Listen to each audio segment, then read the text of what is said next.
Здравствуйте, в эфире информационная программа «Настоящее время Азия». В пражской студии я Динара Аргин. Сегодня в программе.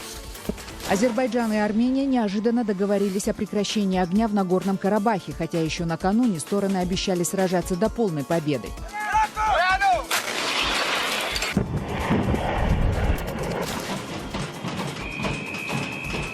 По всему миру прокатились демонстрации протеста против политиков, замешанных в офшорном скандале. В Исландии жители требуют немедленной отставки премьер-министра. Тишина только на Украине и в России, президенты которых в первых строчках журналистского расследования об отмывании денег.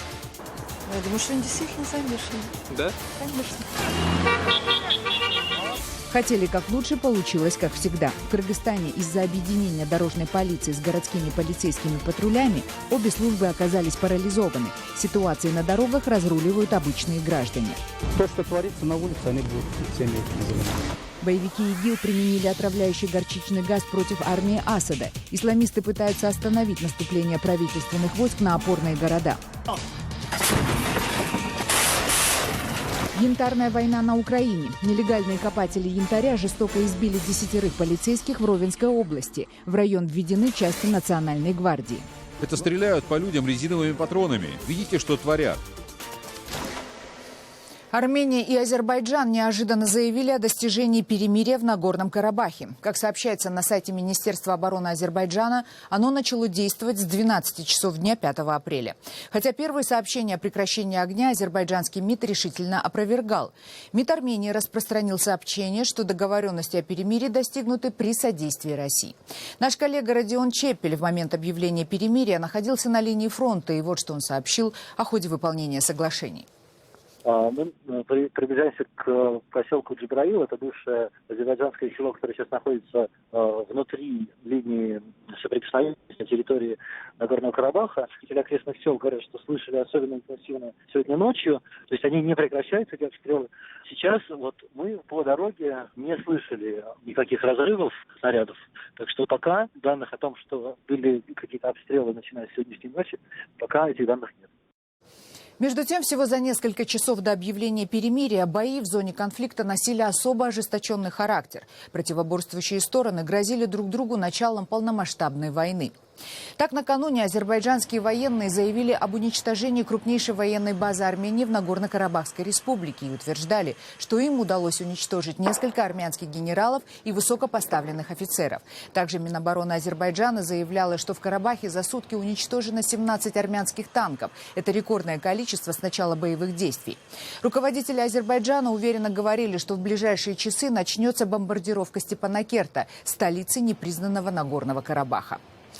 Наш коллега Рамин Дека находился в момент максимального обострения обстановки в азербайджанских селах на линии огня. И вот как он описал происходящее. Сначала мы были в Агдаме, оттуда поехали в Физули и снова вернулись в Агдам. Мы слышали звуки выстрелов. Мы объездили большую часть сел в Агдаме и в Физули. Жители говорили, что слышны звуки выстрелов. В социальных сетях распространяется информация о том, что жители покидают села, но мы не видели пустых сел. Люди остаются в своих домах. Некоторые высылают маленьких детей вглубь страны, но взрослые остаются. В свою очередь, армянские военные заявляли, что им удалось отбить почти все позиции, захваченные накануне азербайджанцами. Они также обвинили азербайджанские ВВС в атаке на автобус с безоружными призывниками в городе Мардакерт. С их слов, атаку произвел боевой беспилотник, который был сбит армянскими ПВО. Также Армения обвинила Азербайджан в применении тяжелых систем залпового огня «Смерч» против гражданского населения. Неожиданную поддержку действиям Азербайджана высказала министр обороны Грузии Тинатин Хидашели. Она заявила, что поддерживает усилия по восстановлению территориальной целостности. А турецкие власти заявили, что они готовы выступить на стороне Баку против, цитата, «армянской оккупации». Я звонил президенту Ильхаму Алиеву во время столкновений. Сегодня я обращаюсь к нему отсюда. Весь мир должен знать, что Турция всегда будет выступать на стороне Азербайджана против нападения Армении и оккупации. Тем временем семья президента Азербайджана Ильхама Алиева и окружение армянского президента Сержа Саргсяна оказались замешаны в офшорном скандале по отмыванию денег. Об их некоторых сделках стало известно в ходе публикации так называемого панамского досье. Расследование журналистов об офшорных компаниях более чем 100 известных мировых политиков первой величины вызвало настоящую общественную бурю. В Латинской Америке начались демонстрации протеста против лидеров, запятнавших себя в офшорном скандале. А в Исландии десятки тысяч людей потребовали отставки премьер-министра страны. Премьер-министр Исландии подал в отставку после того, как жители Рейкьявика вышли на главную площадь исландской столицы. Согласно опубликованным прессой документам, исландский премьер владел незадекларированным офшором с долями в исландских банках. Ранее премьер-министр покинул свою пресс-конференцию после того, как журналисты стали задавать ему вопросы об участии в коррупционных схемах. В отличие от Исландии, россияне и украинцы пока протестовать не стали. А между тем, по данным Международного консорциума журналистов-расследователей, президент Украины создал офшорную компанию, чтобы перевести свою кондитерскую компанию «Рошен» в юрисдикцию британских Виргинских островов в августе 2014 года. Информацию об офшорных активах Порошенко проверит Государственная фискальная служба Украины. Его финансовые консультанты заявляют, что офшор был выбран, чтобы сделать корпорацию более привлекательной для потенциальных покупателей из-за рубежа. Это не что-то, чего МВФ не знал. Они что, не знали, что Порошенко был бизнесменом? Не знали, что у него были офшорные счета? Если скажут, что не знали, я не поверю. Как правило, такое знают. Об этом знали и в Вашингтоне, и в Брюсселе. И не только о Порошенко, практически обо всем украинском бизнесе. К сожалению, такая сейчас практика. Так что это может осложнить процесс, но более серьезная проблема сейчас – это отсутствие правительства. Что говорят об участии Петра Порошенко в Панамгейте на улицах Киева? Спросили наши журналисты. Он должен сказать: я через неделю пишу заявление или снимайте меня. Все, достаточно этого, потому что народ не вынесет больше этого. Он должен сознаться, есть ли у него такие компании, и должен открыть всю информацию. Это будет шаг к европейскому обществу. Как бы много ни говорили, надо начинать с себя. Пойти в отставку. Я не совсем погоджуюсь. Нет, я не совсем согласна. Ну, объяснить, дать людям объяснение. Мы же не знаем достоверно, так ли это. Наверное, как обычно, это все замнется и никаких последствий не будет. Я думаю, правильная боевая реакция была, как делают в Европе после таких скандалов, уйти в отставку и предоставить свое место более компетентному человеку. По крайней мере, сказал бы, да, вот если есть неоспоримые факты, я скажу, что я какое-то к этому отношение имею. Он прекрасно знает, что надо делать. Президент в этих делах разбирается.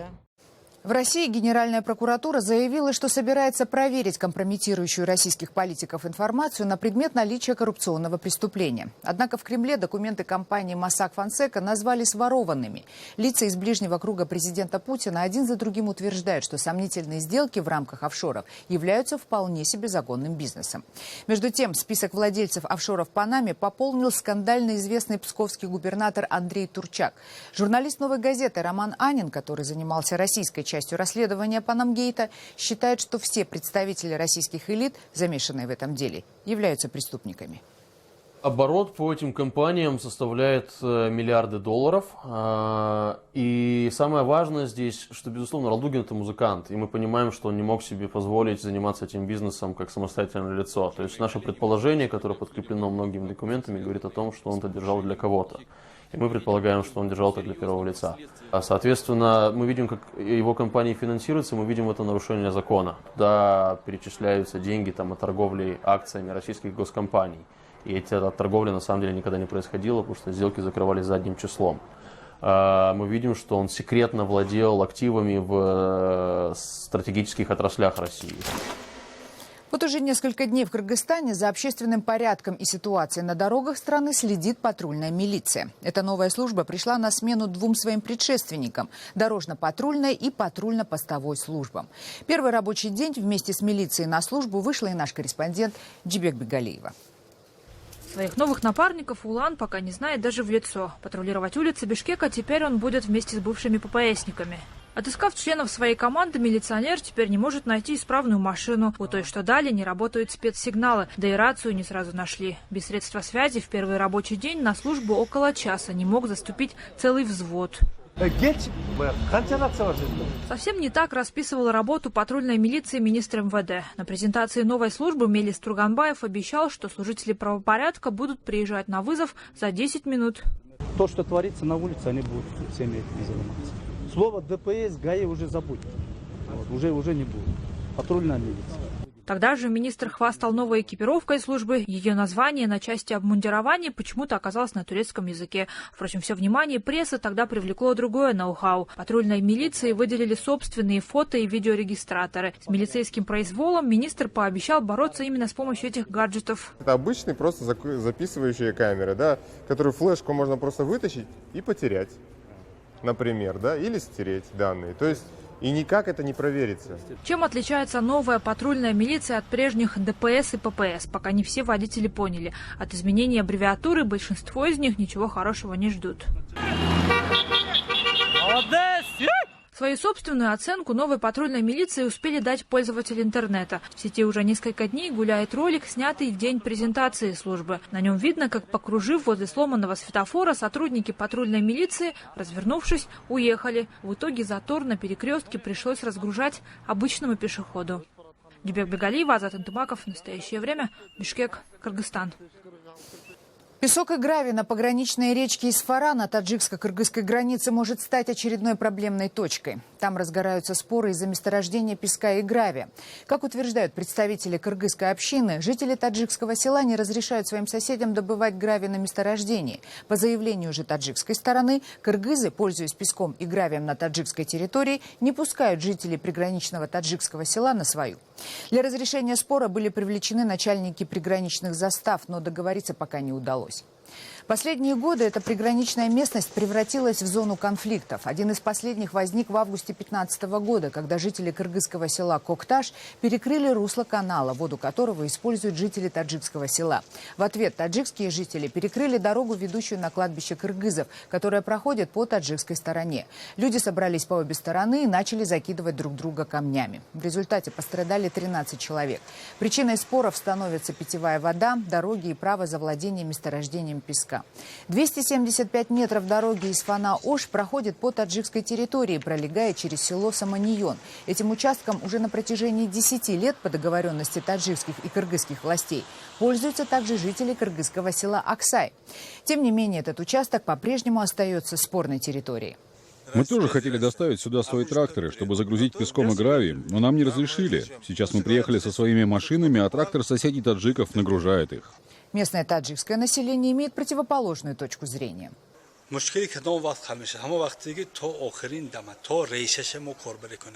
Мы поэтому и запретили им завозить сюда свои тракторы, чтобы завтра не было претензий на нашу землю. Этот участок с давних времен принадлежит Таджикистану. А если есть спорные вопросы, то они должны решаться наверху. Далее в программе. Боевики ИГИЛ применили отравляющий горчичный газ против армии Асада. Исламисты пытаются остановить наступление правительственных войск на опорные города. Янтарная война на Украине. Нелегальные копатели янтаря жестоко избили 10 полицейских в Ровенской области. В район введены части Национальной гвардии. Это стреляют по людям резиновыми патронами. Видите, что творят?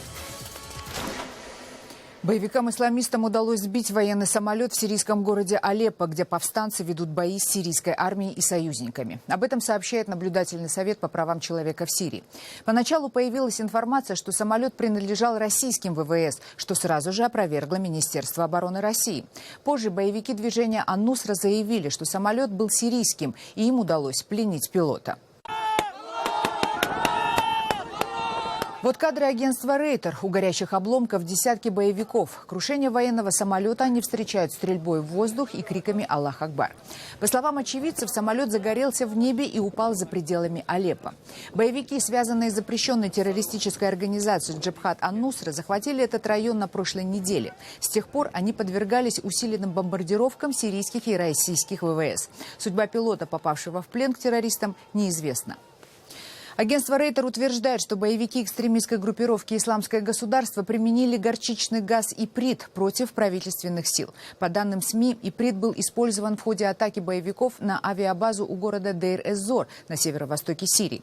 Сообщается, что джихадисты выпустили по авиабазе ракеты, начиненные ядовитым газом. 200-тысячный город Дейр-эз-Зор уже год находится в полном окружении боевиков ИГИЛ. Они пытаются взять штурмом авиабазу, которую превратили в крепость солдаты Башара Асада. Отравляющие вещества были применены во время очередной попытки штурма Дейр-эз-Зора. Но отрядам ИГИЛ результата достичь не удалось и на этот раз. Наблюдатели сообщают, что, атакуя Дейр-эз-Зор, исламисты пытаются сбить наступательный порыв сирийской армии, которая один за другим освобождает сирийские города, долгое время находившиеся под контролем террористического халифата. Тем временем правительственные войска при поддержке российской авиации вошли в город Эль-Карьятейн, который удерживался силами из группировки «Исламское государство». Город в провинции Хомс на северо-западе Сирии расположен в 100 километрах к западу от освобожденной Пальмиры. Эль-Карьятейн расположен рядом с дорогой, связывающей древний город Пальмира с горами Каламун вдоль границы с Ливаном, на стратегически важном перекрестке, который связывает контролируемые исламистами территории вокруг Хомса. Город в результате боев был почти полностью разрушен.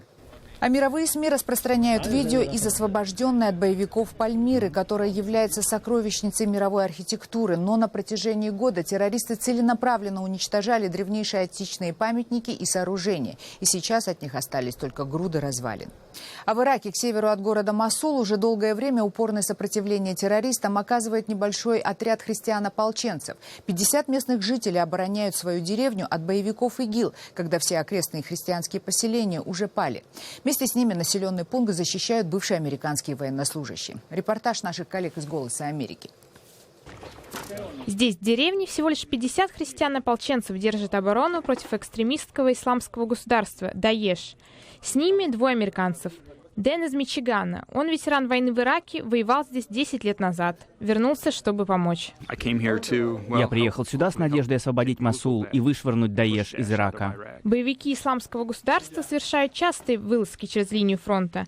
Курдские силы самообороны, Пешмерга, находятся по соседству.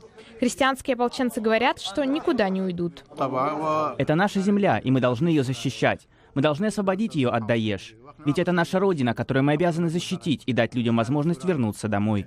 Ополченцам не хватает оружия и опыта, но они намерены оставаться и сражаться дальше, потому что здесь наши братья, мы христиане, мы должны вернуть людям их землю и позволить им вернуться в свои дома. Многие из ополченцев непрофессиональные военные, но они понимают, что если они уйдут сейчас, то могут навсегда потерять свою землю. Они самые обычные люди, у некоторых были самые обычные мирные профессии. Но они пришли сюда, чтобы попытаться спасти свою родину. И я здесь, чтобы помочь им. В Украине открыт новый фронт – янтарный. Для борьбы с незаконной добычей янтаря в Житомирскую область ввели войска Нацгвардии, сообщает наш корреспондент. Янтарь в этих местах добывают последние 2 года. А в соседней Ровенской области незаконные копатели избили целый отряд полицейских. 10 сотрудников попали в больницу в тяжелом состоянии. Подробности у Дмитрия Леонтиюка. Местная полиция решила провести спецоперацию по борьбе со старателями-нелегалами на янтарных приисках в 100 километрах от областного центра города Ровно. Колонна из нескольких автомобилей и 2 автобусов с сотрудниками полиции въехала в негласную янтарную столицу, городок Клёсов. Путь правоохранителям перекрыли баррикадами, повалив на дорогу деревья. На месте возник конфликт между сотней сотрудников полиции и несколькими сотнями жителей окрестных деревень. Сотрудники полиции открыли огонь из травматического оружия. Стреляют по людям с резины. Это стреляют по людям резиновыми патронами. Видите, что творят? 16 лет парню, рука вся синяя.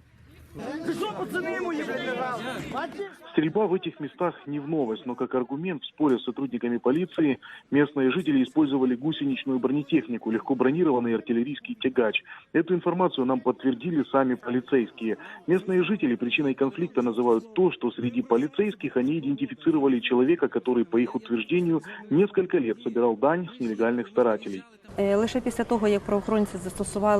После того, как правоохранители применили травматическое оружие, в поддержку старателям приехала бронетехника. В результате противостояния и переговоров полицейским удалось договориться о мирном урегулировании конфликта и разблокировать путь к отступлению. Черный рынок янтаря, по оценкам Службы безопасности Украины, составляет от 800 миллионов до $1 миллиарда в год. Только взятками в правоохранительные органы, по оценкам СБУ, ежемесячно старатели оплачивают более 300 тысяч долларов. Сами же старатели зарабатывают куда меньше, в среднем от 5 до 20 тысяч долларов в месяц. Стрельбы и эскалации конфликта до такого уровня не ожидали ни местные жители, ни правоохранители. И те, и другие пошли на переговоры для того, чтобы избежать жертв и массового кровопролития. Каждого из вас ждет жена домой, мать домой, семьи вас ждут, а не чтобы вы тут перестрелялись между собой. Не дай Боже допустить это, не дай Боже стрельбы сейчас. Узаконить добычу янтаря в Украине пока не получилось. В 2008 году соответствующий закон ветировал тогда президент Украины Виктор Янукович. По неподтвержденным данным и утверждениям самих старателей, его сын Александр Янукович контролировал этот бизнес. В прошлом году Верховная Рада Украины в первом чтении приняла еще один законопроект, но до второго чтения за почти год так и не дошло. Ситуация в Ровенской области остается крайне сложной. Дмитрий Лентьюк, Украина, специально для настоящего времени. В Ростове-на-Дону готовятся принять игры чемпионата мира по футболу 2018 года. И к этому событию установили на пешеходных переходах специальные лифты для инвалидов. О том, что эти подъемники не функционируют, мы уже рассказывали в нашей программе в феврале. В ответ мы получили официальное письмо с объяснениями и предложением убедиться, что все недостатки исправлены. Вместе с героиней нашего прошлого сюжета экспертизу провела Елена Романова. Будем ждать. Будем ждать. А вот, это он. После того, как Мария Волкова стала героем нашего сюжета, в этом подземном переходе на проспекте Нагибина в Ростове-на-Дону у нее появился персональный перевозчик. Стоит только позвонить, как Сергей Тимошевский, сотрудник муниципального предприятия, которое обслуживает все подземные переходы города, спешит на помощь. И много у вас клиентов? Вот это вот за месяц первый. Мария говорит, что за последнее время ей несколько раз звонили из муниципалитета и предлагали лично убедиться, что подъемник для инвалидных колясок функционирует. Воспользоваться им самостоятельно нельзя, поэтому его обслуживают специальные сотрудники. Причем работают они посменно и круглосуточно. На один днем, другой ночью. Но этого я первый раз вижу, тогда меня другой мужик подымал. В мэрии Ростова-на-Дону утверждают, Мария не дождалась помощи случайно. Уже разобрались и виновных наказали. С операторами были проведены разъяснительные работы по недопущению повторения аналогичного инцидента, сообщая, что проверка состояния платформ для маломобильных групп населения, установленных в городских пешеходных переходах, проводится ежедневно. Все оборудование находится в надлежащем рабочем состоянии. Об этом переходе на улице Штахановского чиновники прямо заявляют. Подъемник работает, оператор находится поблизости, достаточно только его вызвать. Но вот что интересно, ни кнопки, ни номера телефона здесь нет и в помине. А подъемное устройство по-прежнему наглухо заколочено в деревянном коробе. В мэрии на вопрос по телефону не ответили. О том, как быть колясочникам, которые хотят перебраться через дорогу именно здесь, в письме не сказано. Примечательно, что в центре Ростова нет ни надземного, ни подземного перехода, приспособленного для людей с ограниченными возможностями. Например, вот этот, он ведет сразу к 3 вокзалам. Ничего, кроме опасного пандуса, здесь нет. Но власти нашли выход из ситуации. Они предлагают людям с ограниченными возможностями заранее сообщать о своем намерении посетить вокзалы и обещают в случае чего помочь. Елена Романова, «Настоящее время». В одном из спальных микрорайонов Бишкека появились верблюды. Они прогуливались между жилыми домами, не обращая внимания на людей. Что у него с горбом? Пользователи интернета выложили видео, где 3 верблюда переходят дорогу и направляются во дворы. Их не пугают удивленные люди и стоящие на обочине машины. Они дружно и не спеша идут друг за другом, как будто эта дорога им знакома. Кому принадлежат животные, неизвестно. Мама, мы сидим, мы тут верблюды. Что же сделаем? Это были все новости, о которых мы хотели вам рассказать. Читайте нас в социальных сетях и смотрите на сайте karenTime.tv. Мы встретимся с вами завтра в это же время. Всего доброго.